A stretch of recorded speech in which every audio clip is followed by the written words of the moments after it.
Welcome to the Man Cave Podcast with Dan Casper.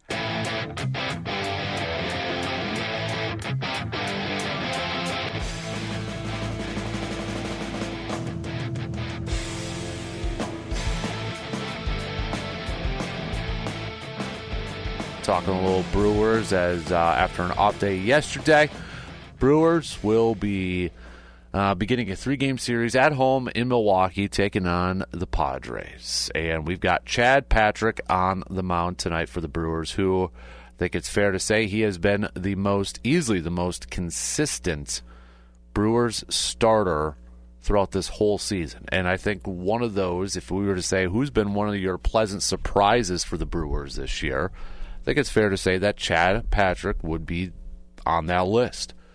You know, again, beginning of the season, probably didn't expect a whole lot from him. Probably didn't even know a whole lot about him. Maybe he didn't even know who the heck the guy was. But because of injuries and such, you know, been tasked to become a starter. And so far this year, 3-4, 2.97 ERA in 12 games started. He's appeared in 13 total. His first appearance came in relief against the Yankees and such. But again, he has not allowed more than 3 earned runs in any game up to this point this season. Now it's going to be a big test going up against this lineup of the Padres. So Padres, obviously, no experience going up against him, not familiar with him. Maybe that's advantage for Patrick. You know, we'll see, but there's enough film out there on him that you would think that the Padres are going to come into this thing well prepared. But Patrick's coming off of a win against the Phillies where he went 6 innings, just giving up 2 earned runs, no walks, and 6 strikeouts. So we'll see if he can you get that type of performance from him in this game against the Padres. I think anybody would take that any day of the week. But you break it down what Patrick has done so far in his season. I mean, month of April, he had a 1.82 ERA. Month of May, in 7 games, he started 7 games, 3.32 ERA. So I think you take those numbers. We take those numbers almost any day of the week here. So hopefully Chad Patrick can continue to pitch at that consistent level that he has displayed so far for the Brewers this year. And then on the flip side, Brewers are going to be going up against Randy Vasquez, who is 3-4 with a 3.99 ERA. Now, he's coming off of one of his poorer performances so far this season, where he was up against the Pirates back on the first and only went 3 1/3, giving up 6 hits, 4 earned runs in that no decision. The game prior was Miami back on the 26th, 6 1/3, giving up 6 hits, 3 earned runs in a no decision as well. And you look at the season he's been having, definitely had a solid month of May after having a poor month of April where he was 1-3 in 5 games with a 5.48 ERA.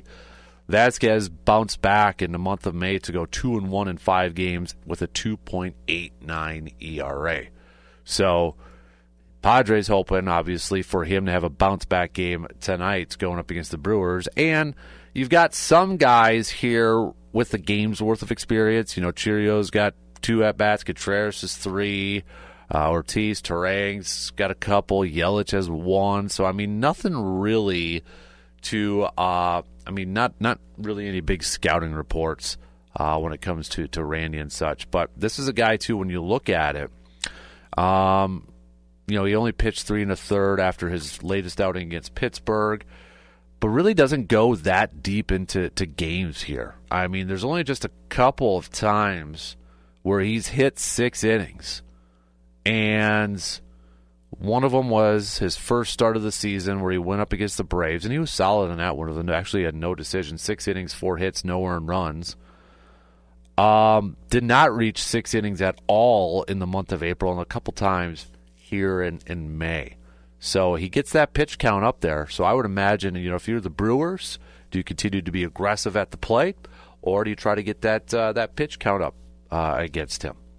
I think you probably continue to do what's been working with you for the Brewers, and that's being aggressive at the plate right now. At least that's what I would think. So that's tonight's game.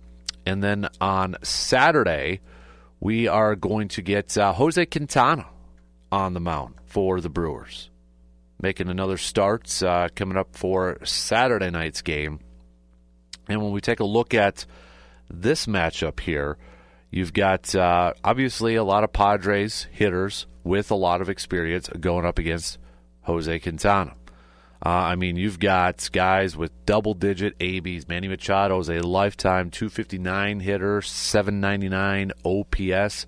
Iglesias, 41 career at-bats against him with a 244 average. Diaz, 13 at-bats, 308.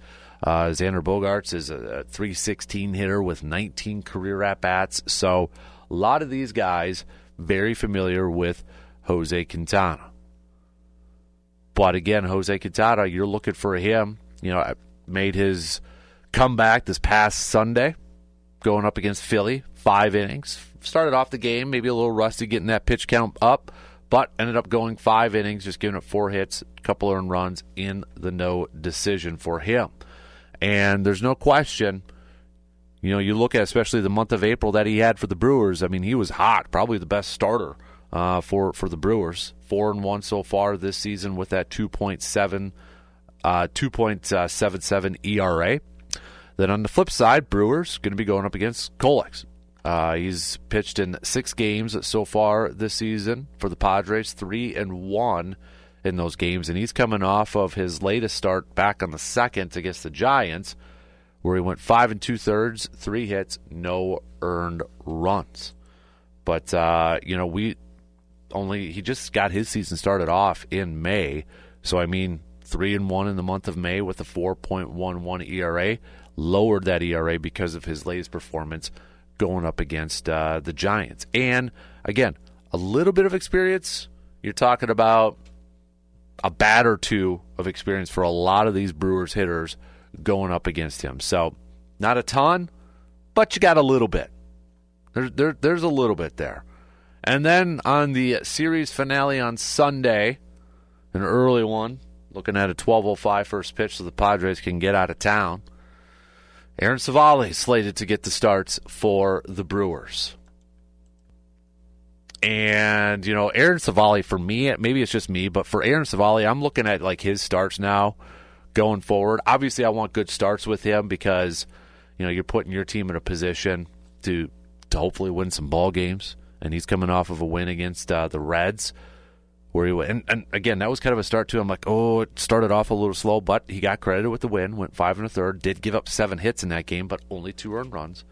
But for me, for Aaron Civale, I not only do I want good starts and solid outings because it would have helped the Brewers, but maybe kind of sort of help his trade stock here a little bit too. If the Brewers are looking to possibly move him and maybe get another bat or such, that would be kind of ideal. So I'm looking at it from both ways. It's like, okay, Aaron Civale, have some good starts, have some solid starts here, and then maybe that could flip into his price tag goes up a little bit more. But, who knows? Brandon Woodruff back on the IL for 15 days. But the Brewers sounds like they avoided anything major with that comeback hit that he got there. But, if Civale pitches at a high level, maybe Brewers don't want to move on from him either. And they want to keep him in that rotation if he's been that much of a boost here for the Crew. And then Sunday, it's going to be kind of an interesting matchup here. You've got Ryan Burgert going for the Padres. No experience with this lineup going up against for this Brewers lineup going up against him, and that's because he's appeared in 5 games so far this year for the Padres. 4 games in relief, where he only gave you an inning or so, but started his last game where he pitched 5 innings for against the Giants. And solid. No decision, 5 innings, 6 hits, couple of earned runs. So that's kind of your pitching matchups for this series going up against the Padres. Obviously the big thing I think for this series is, are we going to see the continued high level of play of offense from this Brewers team? Are they going to continue to hit the ball well, especially in a hitters-friendly park like American Family Field? I mean, they were hitting the ball well in Philly, getting enough runs in Cincinnati at Great American Ballpark. Can that continue in their home ballpark? You'd think it should, especially considering it is a hitter's ballpark. But that, to me, is going to be one of the biggest keys for this series going up against the Padres. Can the offense continue to manufacture runs and to put up some runs and maybe to put their pitchers in a position where they get an early lead? Can they continue to be aggressive at the plate? Can they continue to put pressure on the opposing pitchers? I want to see this offense continue to be consistent at a high level. Some other keys, I think, in this series, we went through the pitchers. Chad Patrick, can he continue to be consistent? Jose Quintana. It's almost like, okay, which version of Jose Quintana are we going to get? Are we going to get the version of Jose Quintana that looked like lights out in the month of April for the most part? Or are we going to get, ground ball? And Jose Quintana is usually a ground ball pitcher anyways. But, are we going to get that dominant Jose Quintana that we saw a few times in the month of April? Or, kind of like the more typical, maybe normal Jose Quintana? Because he started off a little slow on Sunday, but again, that could have been just maybe a little bit of rust, making his first start, coming off the IL and such. So, but then you look at Sunday's game with Aaron Savali. I'm not all that confident when Savali's on the mound. He makes me nervous a lot with his outings, with his starts, because he does sometimes get that pitch count up. He's not a dominant pitcher by any means. He's not going to overpower anybody and such. So I still get nervous at times when he's out there because I'm just like, don't have full count. As a fan, I don't have a ton of confidence in him. So I'm a little bit nervous about that. But are we going to continue to see some solid pitching, but also coming from the bullpen? The bullpen has been really, really good for this Brewers team throughout this stretch. Throughout this stretch of this portion of the schedule, when you're looking at the Boston series, going back to Philly and then Cincinnati, they've been really good. Can this pen continue to pitch at a really high level? And remember, there's no off day now until June 16th. So I think it's going to still be important for those starters to be able to at least maybe give you 6 innings and not have multiple outings where you got to go to the pen early. Because there's not any built-in off days. You're not going to have any off days. Every game's going to be played in Milwaukee during this stretch. So hopefully we're not into a situation where that bullpen is going to have to be kind of taxed and kind of used quite a bit, where they're going to have to make some AAA call-ups and such. So can this starting staff put together some quality starts, maybe get to at least the 6th inning, and keep this bullpen a little bit fresh, a little bit more on a routine, so that they can continue to pitch at a high level? And, going back to Aaron Savali and maybe potential trade, whatever, if he could continue to boost his stock and all that. One name, and it's going to be talked about more as, the season continues to progress, and I think, the more that the Brewers, if they could continue to win and rack up these W's, move up on the win column, move up in the division standings, move up in wild card chases and such, if they get through the month of June here and they're still in a really good spot to potentially compete for a playoff spot, and assuming there's no major injuries to like starters or anybody else on this team, I think it's fair to say that the biggest need right now is another bat, probably at the shortstop position, probably at the infield. And while we're looking at maybe some shortstop options out there, I know Bo Bichette is a popular one. He seems to be, whenever you Google or look up articles about some potential shortstops available, realistic ones like Gunnar Henderson, that is not going to be available. But Bo Bichette's name keeps popping up for a team like the Tigers and that. But if there's not a shortstop available, what would be another option? A lot of fans are probably going to say third base. I'd be okay with that too if they decide to go third base. Maybe you put that guy there. Maybe Does Durbin move to second, and then you could put Terang over at short? Because obviously the Brewers were comfortable with Terang being their shortstop this year. If in spring training it seemed like that was the path it was going to go until that shoulder issue flared up, and then he stayed at second, and then Ortiz was at short. So obviously the Brewers feel like Terang could be a very good shortstop. And Ortiz is a good defending shortstop. His offense is a weakness right now. So if there isn't that shortstop available out on a trade market and you're not finding a third baseman, would you potentially look at a second baseman? And I think one name out there that I'd be a little bit intrigued about for the Brewers is Brandon Lowe from the Tampa Bay Rays. I mean, he's been with the Tampa Bay Rays for a while now. And when you look at, and I think you factor this in at some points too, you look at his contract. Next year, he's got a club option for $11.5 million, which I don't think is that bad anyways. And then in 2027, he's an unrestricted free agent. I mean, even the club option is a $500K buyout. But you look at Brandon Lowe and the season that he's having so far, he's hitting .251. He's got 12 home runs. He's slugged .452. His OPS is a .753.